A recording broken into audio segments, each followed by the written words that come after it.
welcome back to my channel, or if you're new, welcome. We're gonna make today's video short and sweet, okay? Today I took a regular pendant light and hung it in a renter-friendly manner. Then for a little extra zest, I went ahead and made it battery powered and remote control operated. So this is how this came. I've already opened it up, but basically the base of the lampshade is like this. So it looks like there's two smaller lampshades inside. It comes with these very simply put instructions. It's just this one page. But because we're doing this renter-friendly style, I'm basically ignoring half of this. I'm not drilling anything in the wall. So my plans for painting are basically, so this is the top here. This is the top of the pendant. So you're really not gonna see up here because of how high it is on the wall. So I'm hoping that I should just be able to flip it over like this. Hopefully it won't crumble on itself and like collapse. But hopefully I can just flip it like this and then hand paint it.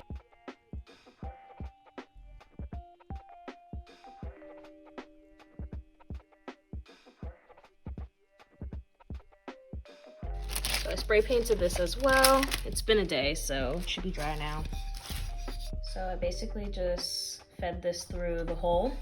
Light bulb is gonna go in there, and that's also what's gonna hold this up. I've never, I didn't know these existed. It doesn't actually plug into anything. There's no electrical whatever. Let me show you the inside. Battery powered. How cool is that? Okay, so ready? This is the part that gets screwed into the light. This is gonna, stay up against the ceiling at all times. And then when I need to, I would just twist this off, replace the batteries, and then pop it back on. Isn't that so cool? So it comes with this remote. It's getting dimmer. I don't know if you can see on camera, but oh, there we go. It's getting dimmer and getting brighter. Oh my God, this makes me so excited. And then there's a timer on it too. Turn off. Oh, so excited. Okay, so this is what I'm screwing into here. Jeez Louise. And that's how it's gonna be. So I made a mark with a permanent marker at the 28-inch mark. Well, I added a couple extra inches as a buffer because I didn't want the blue line to actually show, so it's probably at the 30-inch mark. And now I'm going to feed it through here. Now, okay, I have a plan. I really hope it works out the way that I'm planning for it to. But basically, I'm gonna feed it through here first. Let me do that. I have these 16-pound command strips. These are usually the ones that I always get. Sometimes I do DIYs with the 12-pound ones, but the 16-pound ones are honestly just the most reliable to me. I'm thinking, I kind of want to just stick it on like this and then just stick the command strips to the ceiling. Okay, I thought of a different plan. This is gonna be stuck to the ceiling first. Then I'm just gonna go in and stick this to the ceiling next. So this should, in theory, kind of be covered by this. If it's gonna actually work out, I don't know. I'm thinking about cutting this, basically the size of the hole here. Yeah, so I'm thinking something like that. The command strip will go right here. I'm gonna start by taping it together this way. Where's my tape? Y'all, this part frustrates the heck out of me. I don't know why I use these two measly little pieces of tape. Do not do this, okay? Use a lot of tape and use strong tape. You'll see what I mean in a second. So that's step one. Step two is taping this to here. And I'm honestly just gonna wrap the tape around a gajillion times so that the command strip isn't depending on the strength of the tape. The tape will just be wrapped all the way around this so that the tape's not going anywhere. So now there's a flat surface, All right, I'm not gonna peel these apart. I think I'm just gonna stick it on.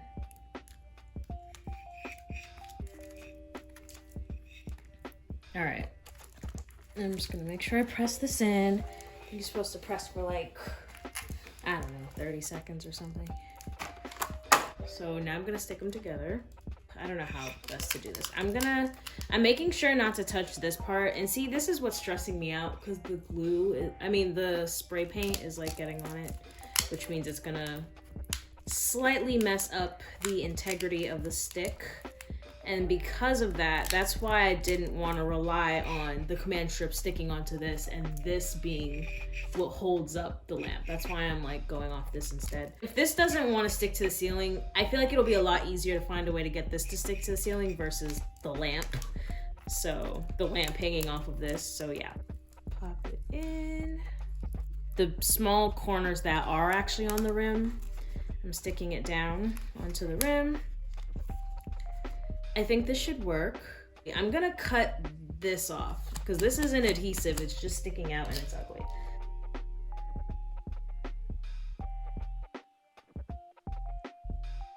I'm gonna peel this backing off and then, yeah, stick it to the ceiling and pray that it sticks.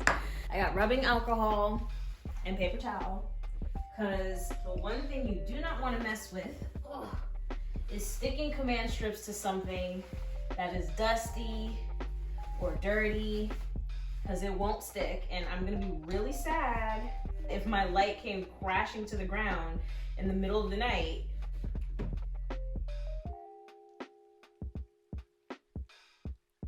Okay, well, first of all, I need to make sure I'm even putting this exactly where I want it to go. Like, I feel like I'm just eyeballing it right now. It stressed me out. I'm gonna go look at the camera screen to make sure that it's actually where I want it to go.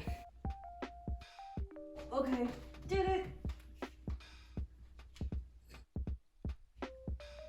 Oh, you know what I just realized? I can really only apply pressure by the corners. Okay, y'all, if you do this, then I highly suggest you don't stick the gold until the very end. Because only the outer edges of the command strip was touching the rim of the gold, now I can only push the command strip or apply pressure to the command strips from those little corners because all I can touch is the gold right now. And I can't, it's sticking. I can't apply pressure from the middle, like directly onto the cords the way I would have wanted to. Oh my gosh, okay. I have a push pin. Oh, that works, okay, yeah. I'm just like applying pressure to the command strip using the push pin through the hole to like stick it to the ceiling. And the push pin is actually small enough to get into the 2 screw holes and to get through the center hole. Okay. When I measured this, this only weighed 1 pound and 4 ounces, okay? And I'm using 4 of the 16-pound command strips to hold it up, so, or 4 pairs, so technically 8.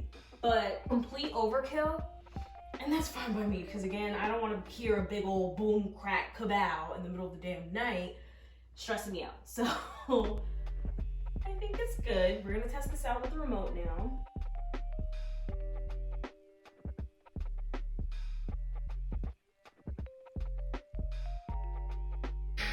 Let's go ahead and pause for a second, okay? That clip was filmed at about 7 p.m. last night. Let me tell you why the light crashed at 6 a.m. this morning. And I know exactly where I went wrong too. So I'll let you know right now, the command strips did exactly what I needed the command strips to do. The command strips did their job. Great. Here's where I messed up. I couldn't find my duct tape, okay? Couldn't find it. And I was like, you know what? This packing tape should do the job. It didn't. It didn't. Let me show you. Let me show you the damage. You see that? You see how the command strip is faithfully stuck to the ceiling as I needed it to be? You see how the command strip is faithfully holding on to the packing tape the way I needed it to be? But where's the string? Where's the cord? Why did the packing tape not do its one job and hold on to the string? Okay. So here's where it went wrong. You see this giant opening right here? This giant opening. Here's basically what happened. As you can see, oh my God, get off my rug. It slowly but surely unraveled throughout the night and slipped out of the hole. And that hole clearly got bigger and bigger so that this could slip right out of it. So it wasn't the command strip's fault. It was this cheap ass packing tape that I used because I couldn't find my duct tape and was being impatient. I just wanted to hang this and I should have just took my time and tried to find my duct tape. So if you're doing this, you can do the exact same steps I did, just not with this kind of tape. Duct tape. Use duct tape, okay? Duct tape would actually make sure that, first of all, this stayed raveled the way I had it. That's the main reason why I was able to slip out. And then the fact that the duct tape the packing tape slowly got moved down so that the hole could become bigger for this to slip out of it. Duct tape wouldn't have done me like that. Duct tape would have stood still.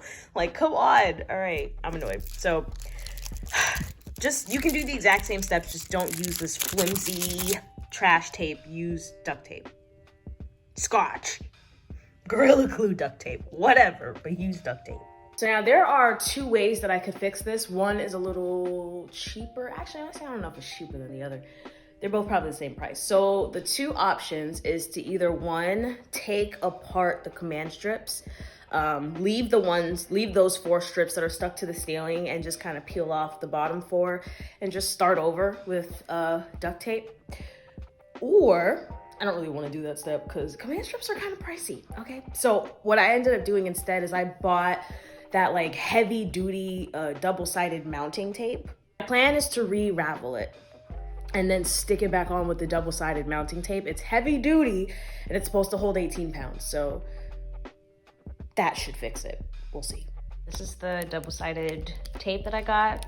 A lot thicker than I thought it was gonna be, but I don't know. I'm gonna try and finesse with this. I'm gonna make it work. So I feel like the first step to fixing this is that I'm rolling it up a lot tighter than I did the first time. So I didn't realize how sticky it was. The goal is to make sure that this does not unravel first, because I do think that the fact that it was unraveling is what started the problem, because then as it unraveled, it was pushing on the tape, which caused it to, you know, stretch and let this fall out. Okay, at this point, I feel like I went nuts. Like, there's no way this is unraveling. I feel like this tape's kind of cool. It like melts and stretches as you apply it. My next plan is to now, it'll be hard to film while I do it, so I'll show after.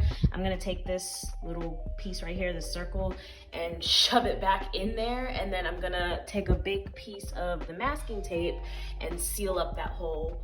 And then from there, I'm just gonna apply a whole bunch more masking tape on top, or mounting tape, I should call it. And then yeah, we'll see how that goes. Okay, I'm still holding up the lamp right now because I don't trust letting it go yet, but okay, I was able to kind of shove it back in, sort of. At this point now, it's getting so chunky, I don't even know if I'll be able to put the gold back over it, but whatever. Well, the good news is that it's back up on its own. And I even like gave it like a good tug, and it's not going anywhere. The not so good news is that I made this so damn clunky and chunky because I put so much mounting tape that when it's time to stick this back up, it's probably not gonna sit flat up against the ceiling anymore. But at this point, I don't really care. So I'm gonna now apply some more of the mounting tape along the edge here and just try to stick it up against the ceiling. I forgot that I had this little mallet, so I'm honestly gonna use this because it makes my life so much easier. And I'm just gonna press to really, like, it's hard to, ooh, maybe you can see, like, it just like melts. It's like a big goo. So this glue definitely works because I was putting my arm down and accidentally like hit my mallet into the lamp and this didn't move. So yeah, by accident, I just verified that this is good. This is good to go. Okay, so it is January 8th, 2023. Obviously, when you get real close to it, it looks a little ugly, but it's not that big a deal to me. And it's my room, so who cares?